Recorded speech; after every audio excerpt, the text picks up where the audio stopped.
So the story begins with an old lady, Barb. After her husband's death, she starts her journey to scatter his ashes in the lake he told her about. On the way, she encounters a very bad snowstorm. Barb gets lost, and when she gets out to check the way, she hears someone's voice. When Barb went closer to the sound to check, she reached a house. A car was also parked here. There was a gun inside the car, and there was blood around the car. This meant something very wrong was happening here. He asked Barb, "What do you want? Why have you come here?" Barb says innocently, "I used to come here often with my husband. I just lost my way to the lake and have come to ask you for directions." The man shows Barb the way, and when Barb asks about the blood lying here, the man says that it's the blood of an animal they have hunted for their food. Anyway, Barb now ignores all this and sets off on her journey, reaching Lake Hilda, where she and her husband used to come often. Standing at this lake, she was remembering all the moments she had spent with her husband. Barb sits here for a long time and then takes out her husband's ashes, which she was meant to pour into the lake after digging through the ice. But before she could do anything, she heard a gunshot. She ran and saw that a man had fired the shot at a little girl who was trying to escape from here. Barb herself gets very scared and sits inside her Jeep at this time. She wasn't getting any signal on her phone either. Barb knew that there was only one house in this entire area, and the man must have kidnapped the girl and taken her to that very house. She quickly comes near the cabin and starts looking for the girl. She finds all the doors locked, but she spots the girl through the basement window. Before she could ask the girl anything, 2 cars stopped here, from which a couple entered the house.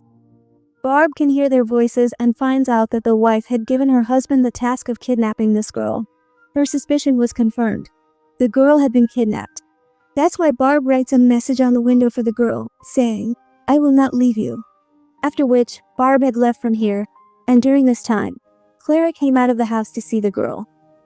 Near the basement, she saw Barb's gloves and also saw her message written on the window. Seeing this, she started getting angry at her husband, asking what this nonsense was and who it belonged to. David says that only an old woman had come here asking for the way to the lake and nothing else. Hearing this, Clara understood that the woman had now become a threat to them. She picks up her gun and tells her husband, "Let's go and finish that threat." They knew that Barb would go and hide near the fishing deck. Clara aims her gun near the fishing deck, and as David goes forward to check the door, he suddenly falls through the ice. Barb had actually hollowed out this ice, and she was watching everything from a distance. David was drowning in this freezing water. He was about to die. Clara gets busy trying to save him, and in the meantime, Barb takes advantage of the opportunity, comes back to the house, and tries to break the basement door. In the attempt, she herself falls down the basement stairs into the basement. Barb quickly goes to the girl and removes the tape from her mouth. She had freed the girl, but it wasn't that easy to escape with her. Before taking the girl away, she wanted to take care of the couple for good. That's why she went upstairs and immediately put out the fire that was keeping the house warm. She opened all the windows and doors to let the cold in and wet all the blankets so that David and Clara would die from the cold. After doing all this, she was about to go down to the basement when a bullet suddenly hit her hand. Clara had seen her, and it was Clara who had fired the shot. To save herself, Barb runs from here and reaches her car, whose engine had now completely frozen and wasn't starting. On top of that, the pain from the gunshot was immense. She picks up snow from the ground and applies it to her wound so that the wound freezes. Her body goes numb, and she feels less pain. After which, she goes to the fishing deck and finds David's gun there, which had only 1 bullet inside. Meanwhile, David and Clara, seeing the state of the house, immediately knew that this was all Barb's doing. The house had become extremely cold. It was difficult for even a normal person to survive there, and David was completely drenched. To keep David alive, Clara makes him sit in the car. David was not in a condition to even stand up, but Clara tells him, "Whatever it is, we have to complete our mission today. Set up by the lake, I can't miss the surgeon's appointment in the morning." And here we find out Clara's intentions. She had kidnapped the girl because she wanted to operate on her and take her liver so that she could get a liver transplant for herself. Clara had deliberately chosen this place for this job because no one came here for years. There were no germs of any kind in the environment here, and she didn't have to do a very big setup. After taking out the girl's liver, they had planned to throw the girl into the river. In this way, the police would never find any evidence against them their entire lives, or you could also say that no one would ever find out that they had ever committed a murder. They put the girl and all the things in the car, and that's when David notices that he doesn't have his gun. Hearing this, Clara gets angry and slaps David right across the face. Anyway, David now goes to the lake and starts creating the whole setup, while Clara keeps an eye on him with her binoculars. Just then, she hears Clara's car driving away from there. As soon as the house was empty, she went into the basement and saw that the two of them had taken that poor, innocent girl. Inside the basement, there were many things that Barb first used to stitch her own wound, and then she came out with a plan to save the girl. David's car was parked outside, but it was locked. Barb picks up a hammer, shatters the car's window, and gets inside. Using the car's radio, she was trying to inform the police about the whole situation here. Before she could give her full information, David comes from behind. He grabs her from the car, pulls her out, and hits her leg hard with a hammer. Barb musters up the courage, gets up, pulls David's own gun from her pocket, and points it at him. Seeing this, David says to Barb, "No, please don't kill me. The truth is, I'm not doing anything wrong. My wife is forcing me to do all this, and she's not wrong either. We chose this girl because she has attempted suicide several times in her life, but doctors save her. She doesn't want to live herself. My wife is sick and needs a liver transplant. That's why we're doing all this." He now says to Barb, "I will not support my wife anymore. Right now, my own health is very bad, and I'm going to the hospital to save my life." Barb looks at him and says, "If you're really a good person, then before going to the hospital, you'll go to the police and file a complaint against your wife." David agrees and gives Barb her ring, which she had dropped near Lake Ilda. After that, he gets in his car and leaves.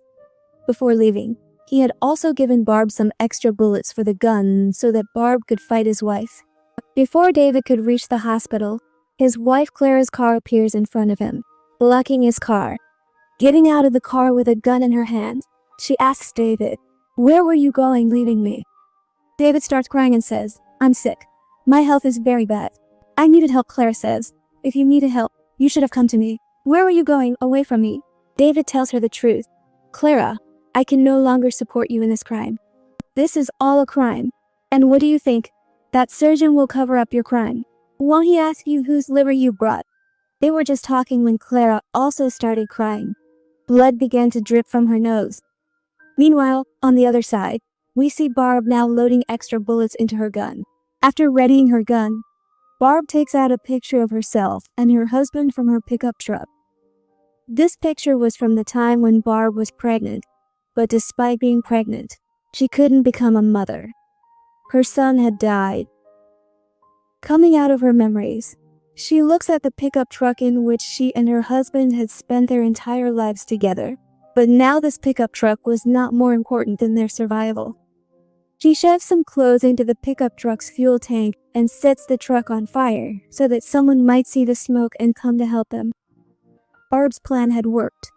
Seeing the smoke, two people had even come here to help Barb. It turns out that these were the same two men who had spoken to Barb on the radio. Barb tells these two men, "Thank God you're here.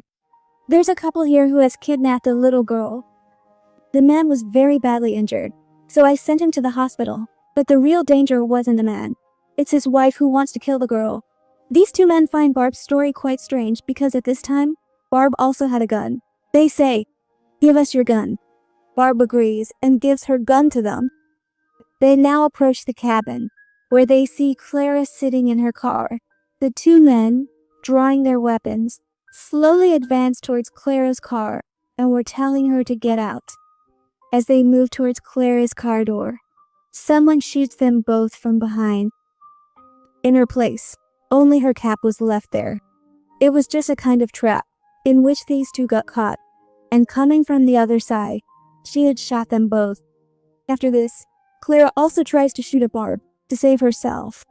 Barb hides behind the dashboard and then opens the glove box to take out her gun. Then she slowly gets down, exits the car, and shoots Clara in the foot, which meant Clara could no longer run. After which, Barb immediately runs towards the cabin, and on the way, she sees David's car, inside which David was dead at this time. Seeing him, she broke down for a moment, but then she saw that Clara had composed herself again and had aimed the gun at Barb once more.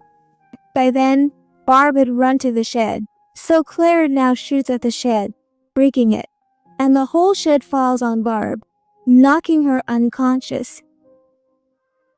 Hours later, when Barb regained consciousness, she found herself in the same basement where the girl had been kidnapped and kept. As soon as she regained consciousness, the first thing Barb saw was the girl, who was very scared. She tells Barb, "I don't want to die." Barb then asks the girl for her name. The girl says her name is Leah, and Barb says, "What a lovely name. If we had a daughter, I would have named her the same." Now Barb starts telling the girl the story of her great-grandfather, who was trapped in a snowstorm with many soldiers. She explains that it wasn't a storm that anyone could escape from. Many soldiers died in that storm, but my grandfather didn't give up. They knew that if they stopped or sat down for even a second, their body heat would continue to dissipate, and they would die quickly in the storm. Without giving up, they kept walking and walking, and finally, they got out of that storm. Barb says that if they had stopped right there that day, they would have frozen to death in the snow. But their courage and strength saved them that day. And if they hadn't done that, I wouldn't be sitting in front of you today either. Barb says, "I admit we don't know what will happen to us, but we should at least fight for ourselves. We should keep trying to save ourselves, and you've been sitting here for so long." After this, Barb frees herself, and then picks up large boots from here, gives them to the girl, and puts them on herself as well. After which, she tries to open the basement door to escape, but the basement door was locked from the outside. After hours of effort, Barb had managed to open the door, albeit with difficulty, and just as she got out, Clara appeared in front of her and locked them in the basement again. After a while, Clara herself comes, takes them both out of the basement, ties them up with her, and starts taking them towards the lake. Barb was also given a lot of stuff to drag. After coming here, she creates a complete operating setup and gives Barb the job of tying the girl to the table.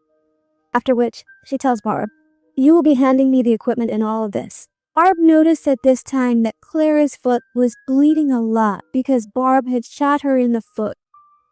She tells her to dress her leg first, or she'll bleed a lot. Clara says, "I don't care about that. Just do as I say. Hand me the kit from that box." When she opens the box to take out the kit, she realizes it was a liver transplant kit. Clara was about to take the innocent girl's liver. She begs Clara to stop this terrible crime, but Clara simply won't listen. She tells Barb to tie the girl's mouth, legs, and hands with tape, and Barb does it. And after doing so, Clara shoots Barb and starts making marks on Leah's body to find out where her liver would be. Before she could make any cut, we see from behind that Barb had gotten up again. She got up and attacked Clara from behind, pushing her away from Leah. While fighting here, Clara had overpowered Barb because she was younger. In the middle of all this fighting, Clara's gun hits a lamp, which causes the entire tent to catch fire, and the two of them fight their way out of the tent. The gun slips from Clara's hand and falls far away, which both Clara and Barb try to run for, but Clara gets her hands on the gun. Barb was trying to stop her, and at that moment, a bullet from Clara's hand just went off into the lake. After that, Clara used her strength to free herself, and when she was about to shoot Barb for the last time, she realized that her gun was out of bullets. Here, Clara, in anger, hits Barb in the head with the butt of her gun, and Barb starts bleeding profusely. On the other hand, the tent where the girl, Leah, was supposed to have her operation had completely burned down. Leah would have burned in it too, but she saved herself. She came out of the tent and put out her fire by falling on the snow. After which she went to Clara, picking up Clara's gun. She shoots Clara, and Clara starts writhing in pain. After that, she ties Barb's body to Clara's foot and throws them both into the lake because she thought Barb was dead. But in reality, Barb wasn't dead. A dying Barb goes into the lake and opens the box of her husband's ashes, which she was holding in her hand even at the last moment. This way, along with fulfilling her husband's last wish, she herself is fulfilled, meaning she dies, and along with her, the evil Clara is also killed here. The only one left here was Leah, whose life was saved, so now she would escape from this dangerous area as well. And the movie ends here by showing just that.